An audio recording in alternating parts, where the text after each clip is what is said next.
السلام عليكم ورحمة الله وبركاته. اخواتنا حبايبنا، ازيكم عاملين ايه؟ يا رب تكونوا بخير. النهارده جايب لكم ارجل فرد حمام زاجل انا ربيته صراحة. جايز يبقى في ناس عندهم ارجل واجمد منه، تقليب اعلى منه بكتير كمان. يعني اللي خلاني ده فرد الحمام دوت انا بعته مرتين، والمرتين بيرجع. يعني اول مرة كان بيتباع في المرج وانا من شبرا، ورجع على العشه وكان لسه زغلول.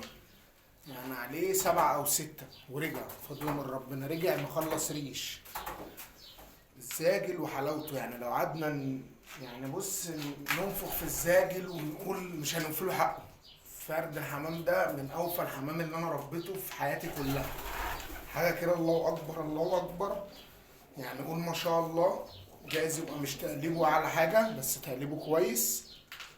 تاني مره بعته في السيده عيشه، ومعرفش اللي خده منين. قعد حوالي 6 شهور بره او 8 شهور، وبرضه رحت العشه لقيته. بس هو مرجعش هنا، هو رجع في العشه القديمه. بجد اللي مرباه الزاجل مرباش حمام فعليا.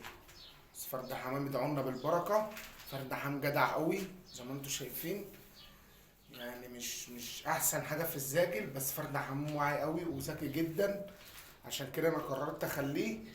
بس برضك لو حد من اللي بيشوف الفيديوهات فرد الحمام دوت انا بعتهوله، او هو اشتراه من حد، يقول لي رقم دبلته او اي عماره فيه، وانا والله هديله، يا اما هديله حقه. يعني هو لو مش مرضي ان انا اديله حقه هرجع له فرد الحمام. تمام.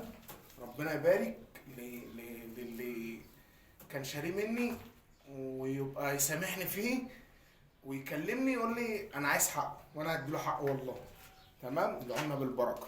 متنساش اللايك والشير والاشتراك في القناه.